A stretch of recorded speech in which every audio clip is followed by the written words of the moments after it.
Okay, so do you think that sporting events tickets, whether it's like a football game, baseball game, soccer game, do you think that's considered a good gift?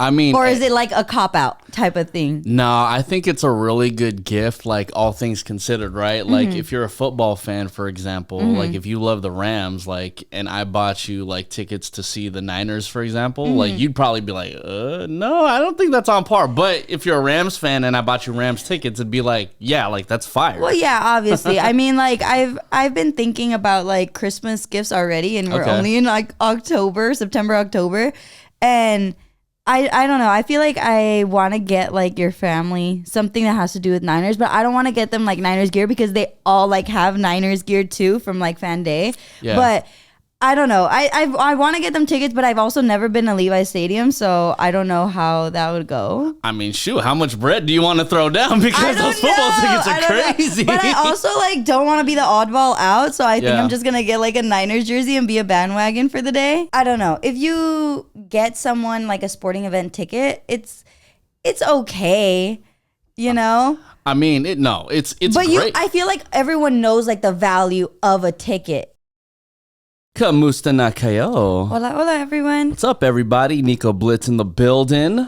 Jackie Ramirez here. You know what I mean? Mexipino podcast. We just kind of had to switch up the intro once again, but we are here, we are healthy, and we're alive. And since you're listening to this, so are you. Yeah, we hope that you guys are doing well. Back at it again, hopefully on a regular schedule. So yeah, thank you guys for tuning in.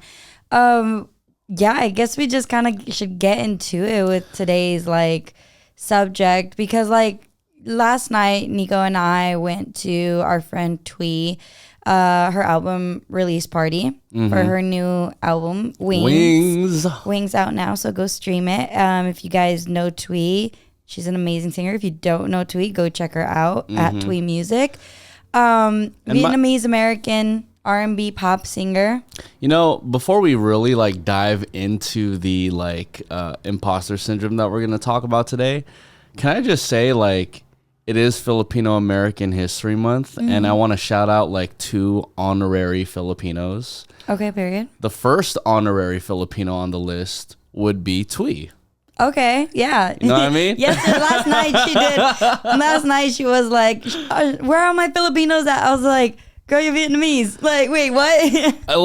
I know because I've seen clips everywhere of Twee always shouting out Filipinos like at her concerts, and Filipinos love Twee. Yeah. Asians love Twee, but Filipinos especially love Twee. I think like Filipinos just love like anybody who's like songs they can sing. Like, Yeah, you get me? Like, exactly. Like, because Filipinos can sing and they're just like, yeah, like this is within my range. So yeah, I love it. So especially like I hope you see this, and even Yeah. Girls Like Me Don't Cry. Like they're very like heartbreaky type like records. So Yeah. it's like, yeah, Filipinos just love feeling the heartbreak, right? Yeah. And then Filipinos also love like the up tempo, West Coast type vibes. So another honorary Filipino I would like to shout out is Blast. I swear to God, I thought Blast was Filipino for the longest time.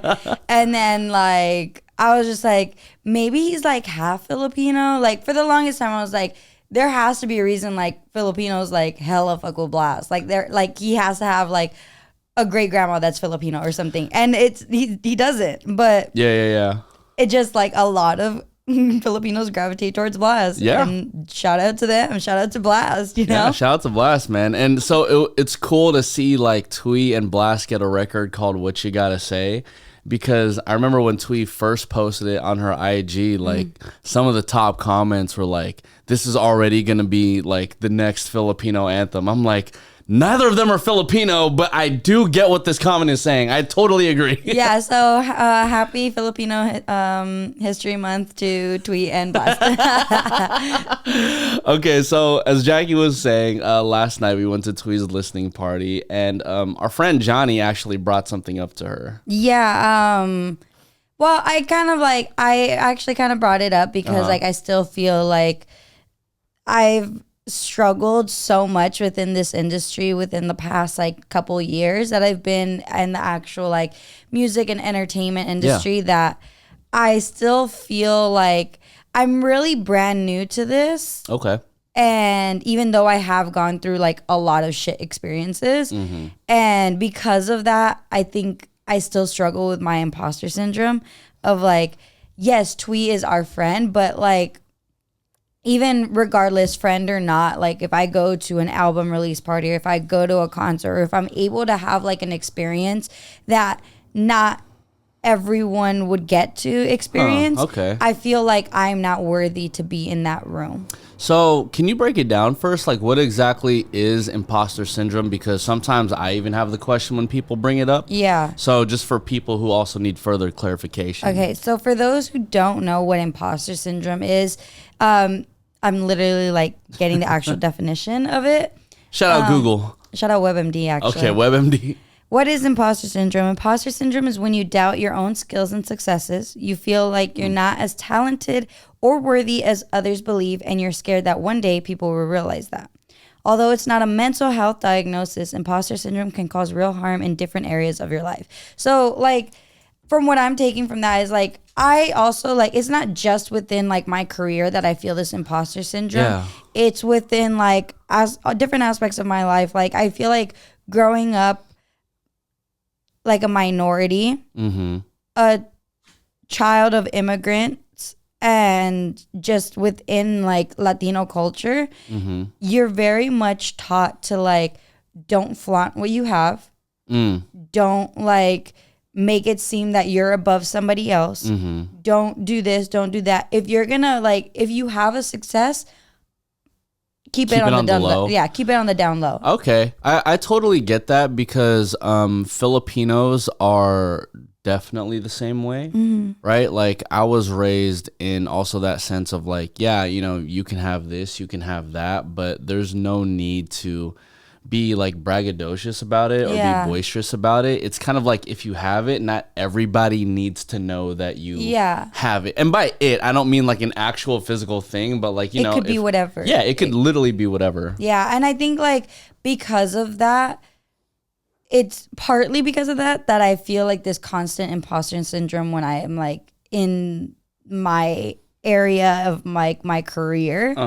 And I'm surrounded by these like A-list celebrities, and in no way am I saying that I am one, but I'm surrounded by them. So I feel like, okay, I shouldn't be here. Like this is a situation that I'm not supposed to be here. I'm not supposed to be here because people like me don't get these opportunities. I get you. And because of that, I always doubt how good I am at certain things, or I feel like if somebody were to tell me like, oh my God, you're doing so good and you're doing this and you're doing that, like you do so much, how do you do it? I'm like, I don't like to talk as much as like I am in radio and like I am an entertainment like host and reporter.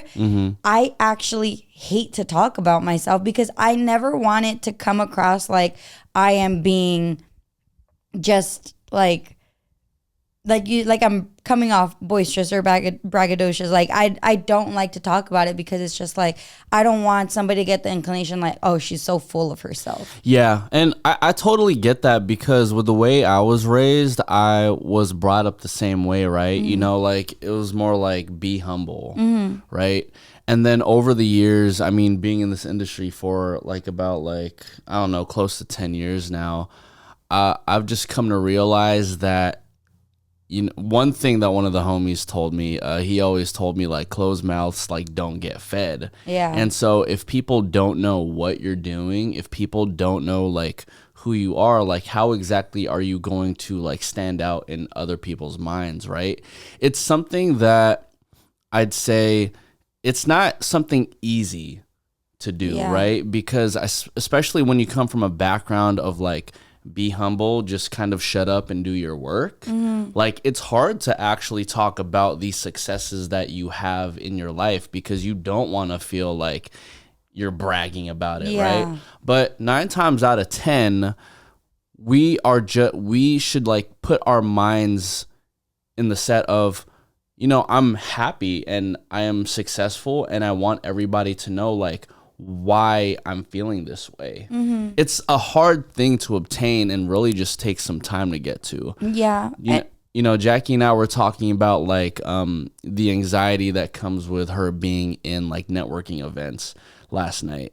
And I told her, I was like, look, the first couple networking events that I had ever gone to, I was just like, I don't feel like I belong here because I didn't know who I was. Yeah. I had no identity. And it wasn't until going to these networking events a couple times, and also while building myself as a brand, and even more so as a person, spiritually, mentally, and also in my career, it wasn't until then when I became a lot more comfortable to be like, nah, this is me. This is what I do. And if you don't know what I do, I'd be happy to like tell you what I do. Yeah, I just like, I still struggle with that, like being like telling people what I do. Like even if somebody were to like just come up to me and say, hey, like I'm so and so, what do you do? Yeah. Like, what's your name? What do you do? I feel weird, It's weird, saying right? what I do. Yeah. And I feel like we're such in a era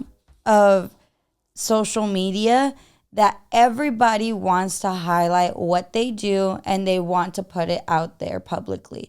And while I do that, I also hate that I have to do that, or that I just do it in general. Yeah. When I say I have to because of what I do, but I also choose to do it sometimes. Yeah. And I struggle because I don't ever want it to be like, okay, well, here she is bragging again, or here she is, like, you know. Well, I think like if I were to bring it to like, you know, a Filipino aspect, right? It's very much, how do I say this?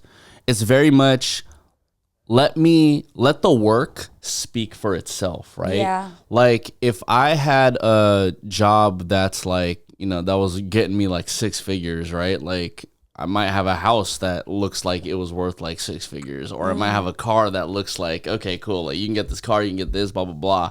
And it's kind of like a weird way of thinking to me in that way, because it's like, it's the imposter syndrome of like making people want to believe you are a lot more well off than you like might actually think, you know? Yeah. It's like, you know, yeah, you could not verbally talk about the successes that you have, but when you have like the glitz and glamour and the shiny thing that everybody is just so admiring and like bragging about, in a sense, that's kind of like, it's like two sides of the same coin when it comes to imposter syndrome. You get me? Yeah, I get you. Like, again, it goes back to social media, I think, being a part of it too, where everyone's just so surface level on social media. You see the highlights, you see, you know, all the yeses, you see all the successes, you see all the just approvals. You get instant gratification on social media, and that is amazing. But there's so much more to it behind the scenes that I think now I realize that being in this industry in my career, or just whatever it may be, like everyday things, that I'm kind of like, okay, I'm going through a lot more shit than people realize. And that's also why I feel like maybe I don't belong here. Well, you get me? I get you, but I do also think that let's take your situation, right? And in no way am I like trying to like figure this all out in a in our podcast, yeah. but like I'm just letting people know like that it is a very much a real thing. Yeah. Well, so I was going to say that I think it's because of the struggles, the trials and tribulations that you have gone through that should give you more than enough reason to want to be very proud of your successes and talk about your successes, right? Because, you know, nobody knows the tiring hours that you have to go through, like when it comes to work, all the research you have to do when it comes to like the artists that you interview and whatnot. And the fact that it's like, okay, cool, I'm going to do radio one day, and then in that same day, I'm going to end up doing Dodgers like a couple hours after. So a 5-hour day easily becomes like 8 or 9 hours, which a lot of people don't necessarily realize. And they just see like the smile on your face, or like hear the smile in your voice when it comes to radio, or visually seeing you at Dodgers. But the 9 hours that you put yourself through were brutal. And even like what comes the next day, it's like you might have to do it again. And then the next day you're going to have to do it again. And I just personally feel like when it comes to those struggles, that should give you even more courage and more oomph, I guess, to be like, yeah, like this is me and this is what I do. And whether you understand it or not, this is the shit that I do on a daily basis and I'm proud of it. Yeah. And I think like a part of it is not wanting people to understand, but like more so for myself to understand me. Okay. In the sense of I'm surrounded by so many people that have been in this industry for a very, very long time. Yeah. And I just see the don't give a fuck attitude that they have, and I want that so bad for myself. Yeah. In not just in my career, but literally for everything. Like I want a don't give a fuck attitude for someone who, you know, gives me a side eye and just, you know, thinks that they can judge me. Or I want a don't give a fuck attitude when I get a random DM because somebody sent their like listeners at me, you know? I want that don't give a fuck attitude for everything in my life. Yeah. And it's very, very hard to accomplish that when you grew up in a Latino household that's always told you care about what other people think. Ah, okay. I hear that. You have to make sure that you are always look presentable. You always have to be nice to people. You always have to care about what people think, because you never know what someone's going to think about you if they were to see you not have a smile on your face. If you were to say something and it comes off rude. I have to worry about how people are going to receive something rather than being able to express myself freely and genuinely enjoy what the hell it is that I'm doing. Yeah. So we got a DM from one of our listeners from shout out to our Mexipino family. This girl wants our advice. Okay. So she said, hey, Nico and Jackie. So this guy I'm dating gifted me a diamond ring for our 6-month anniversary, but he never said if it was a promise ring or if it was just a gift. I'm not sure what to think, because if it is a promise ring, that's way too soon for me. Should I ask him what it means or just leave it alone? I mean, I think she needs to. I think, first of all, I think dude kind of like blew his load like way too quick, because now the bar is just like, what comes after a diamond ring that early in the relationship? You know what I'm saying? My one lingering thought is like, if he's that early in the relationship and already buying like a diamond ring, can you imagine how many other times he's done that? Because that's very early. You know what I'm saying? Yeah, that's actually a very good point. Like that's actually kind of weird. Maybe he's just like one of those guys that just like has like, I don't know, jewelry ready for girls. I don't know, man. I got my Nico Stones on and I'm chilling. That's all I'm saying. And I think that's the struggle, right? And like, I love your parents, right? Let me just preface that. Like, I love Jackie's parents and the love is mutual.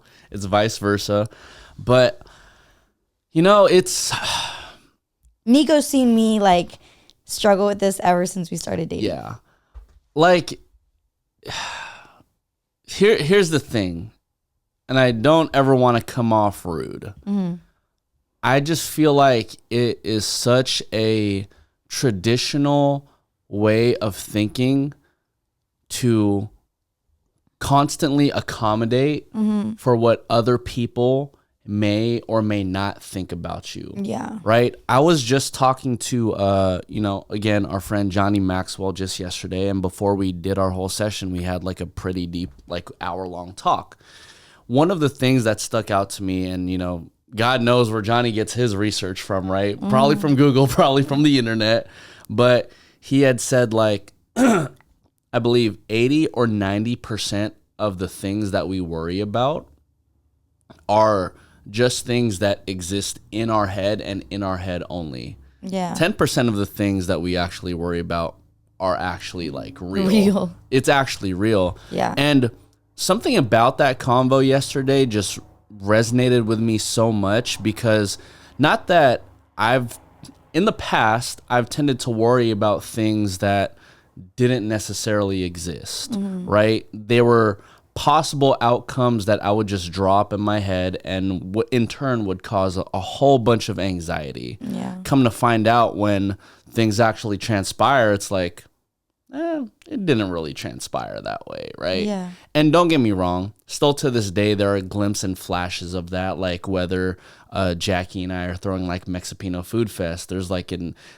era of like possibilities and outcomes that could happen. And at the end of the day, by the time the event happens, it's like, man, like, why the hell did we even like worry ourselves?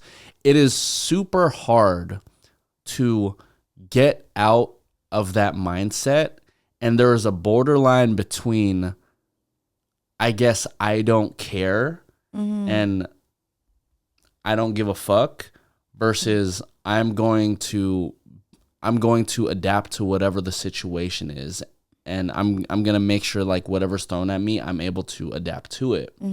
But it's tough to get there, you know? Yeah, I think it's very tough. I think like my next step in just trying to deal with like everything in my life right now is to honestly like go back to therapy. Okay. Like, I've had so many conversations in the past month or so about what it is I go through on a daily basis. Yeah. Personally, in my own head, and professionally, that I've really, like, it almost always, the conversation, whoever I have it with, ends with, have you ever considered therapy? And at that moment, I was like, okay, if this is a general consensus, maybe I should go back to therapy. Like, I went to therapy, back in 2020? Yeah. I went to therapy in 2020, and I was there for what seemed like maybe a few months. And that was for like a completely separate issue. And I stopped going. And then in that time, I ended up getting my radio job. I ended up becoming a in-stadium host for the Dodgers and for the Galaxy. Like, I went to therapy before any of this. Yeah, yeah.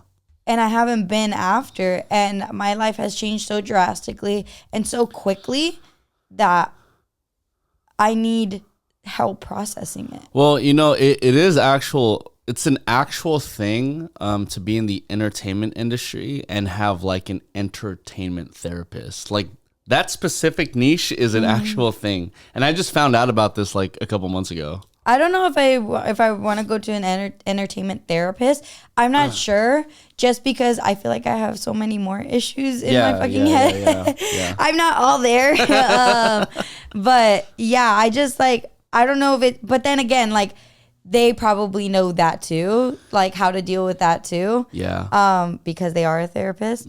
But I just feel like I need some sort of help that respectfully isn't like my partner or my family members, because yes, you're too close to home. You're in the industry and you've gone through this, but it's like, when I grew up with my parents, I'd listen to my aunt before I'd listen to my parents, and they gave me the same exact advice. You get me? Yeah. But I just feel like I need someone who literally has like a neutral ground. I totally get you on that. I feel like, you know, again, let me also just preface, I am an advocate for therapy. So if you feel like you need to go, you know, that's great. I feel like you should. Again, Jackie's been wanting to go again, and I'm totally for it. I think on the other side of the coin, if you do not want to go to therapy, something that I've done like throughout my entire life is like just actually talk about it as much as possible with almost as many people that I feel like would be a reliable source for like what I'm going through, right?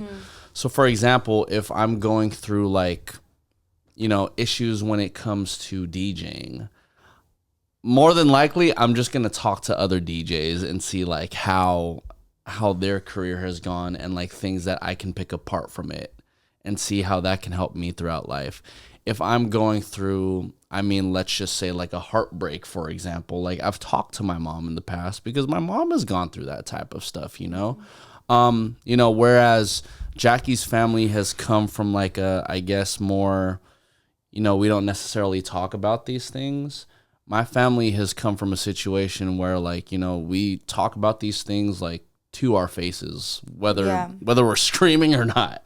Yeah. You know, and not to say like one is better than the other or one is like preferred over the other, but just to give you guys like options of what you can do, whether it is actively going to therapy. You could also find a therapist in someone who is just the regular person, and they might not even know what you're going through because, again, you haven't verbalized any of these things. Yeah. It is tough to talk about these things amongst like family members and people who you are close to. Yeah, 1,000%. Like, I feel like we're also, when it comes to Latino culture, there's like a saying that's basically, it's in Spanish, but it translates into English, like, leave your dirty laundry at home. Okay.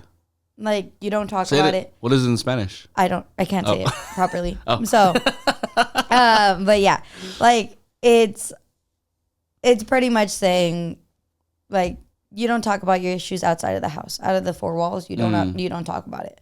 You don't go to somebody else, because whatever you're going through, you can either fix it on your own or you're going to talk about it with your family. But the flip side of that coin is that Latino families don't like to talk to each other about these things because we choose to think that mental health issues don't exist. Yeah. We don't, like, why are you sad?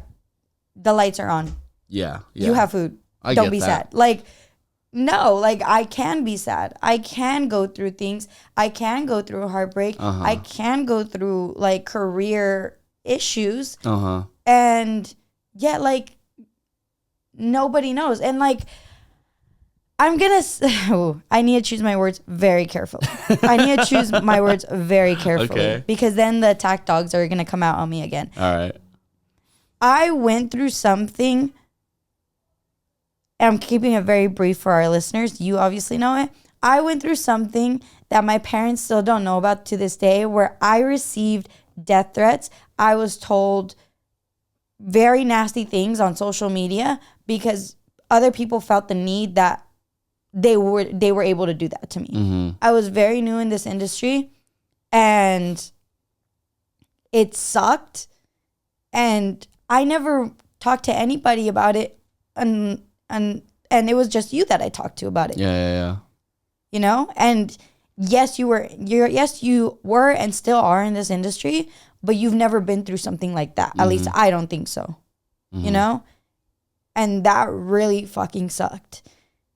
And it was because I grew up with that mentality of, like, don't talk about it outside of these four walls, that I never talked about it with my parents. Yeah. I think when it comes to, like, the four-wall situation, right? Like, I think that is okay when it comes to, like, your interpersonal relationship with somebody, right? So, like... Yeah, like, if you're having relationship issues. Yeah, like, if you're having relationship issues, it's like, you know, I might tell the homie. Yeah. Right? But, like... But you won't tell them everything. Like, you'll just be like, yeah, like, we're in an argument or some shit. Yeah, like, we're in an argument. I'm not asking for you to fix it. I'm just trying to vent. But at the end of the day, it is up to me to fix it, right? Yeah. Like, I be telling Johnny all the time, it's like, look, you might think me and Jackie's like sunshines and butterflies like all the time, but, you know, like, we actually go through arguments. And, like, those arguments never have to leave the four walls, right? And I think that is where that is totally applicable for the four-wall situation. But I think when it comes to, you know, situations about your career, right? Like, no offense, but your parents are not in the entertainment industry. Yeah. So there is literally a limit on how much they can relate to you when it comes to your career. They can talk to you about, like, general career, you know, questions and, like, how to go about things. But when it comes to the specifics, like, I'm trying to get, like, you know, like, this show or whatever, they literally won't have, like, any sort of, like, information that would be, like, totally viable to you. Yeah. In all fairness, it's not even a shot to them. It is just out of all fairness, right? So when it comes to situations like that, I just feel like that's when it should leave the four walls. Yeah. I feel like that's where the openness comes in. That's where the courage comes in. And because you were courageous enough to talk about your situation with other people who are going through similar things outside of the four-wall boundary that is built in, your head and that was instilled in you over the years, in turn, you will also be able to talk about your successes with people outside and inside the four walls. Yeah. So, I think it is all about breaking these cycles that were instilled upon us when we were younger. I think that a lot of these morals have value to it. But it is 2024, so it is about modifying these traditional ways of thinking, modernizing it, and making it better, because that's what we are here for in 2024, going on to 2025, and so on and so forth. Yeah, I was looking up, just treatment for imposter syndrome, because we've been talking about therapy. And ironically, it literally is just therapy. It says self-defeating thoughts can feel like a part of you that you're not able to get rid of. Because of that, dealing with imposter syndrome often means getting support from others. Talk therapy, talking to a counselor, therapist can help you explore where these negative messages about yourself came from and how they impact your life. There's a type of therapy called CPT that helps you learn to identify negative beliefs you have when they pop up, and you'll focus on replacing those negative thoughts with realistic thoughts. Yeah. And then there's group therapy. I, for one, I'm not going to do group therapy. I took a side note. I did a group interview at a shoe palace one time, and I was like, fuck this. This is the worst. I did a group interviews, three interviewees. Yeah, the people getting interviewed, right? It was 3 interviewees. Shout out to Cook and Kelsey, because this was for iHeart on the street team. It was 3 interviewees and 7 interviewers. Yeah, not everyone needed to be there. I can tell you that right now. Not everyone needed to be there. We'll get back to it. So group therapy as well. Yeah, group therapy, and little section says how to overcome imposter syndrome. Remind yourself of your wins. Separate your feelings from the facts. Be kind to yourself. And I accidentally scrolled all the way up, so give me 1 second. Be kind to yourself. Practice accepting praise. Don't compare yourself to others. Challenge yourself. Understand the syndrome. Talk to someone. I think that a lot of that is amazing. And one thing that I would also like to add to that too is praising people for what they do. People, don't front, y'all. Everyone likes fucking compliments. Everyone truthfully likes compliments. Don't fucking tell me you don't like compliments. But I don't know how to respond to compliments. Well, I think that you would this is what I do, at least. I would respond to a compliment of mine. If you were to compliment me, I would compliment you back type situation. Yeah. But that also comes with in the know of what people are doing. And truthfully, if I don't know what somebody's doing, I just throw back the question yeah, man, so, what are you up to now? But again, that just comes with experience. And I think what, WebMD was saying, right?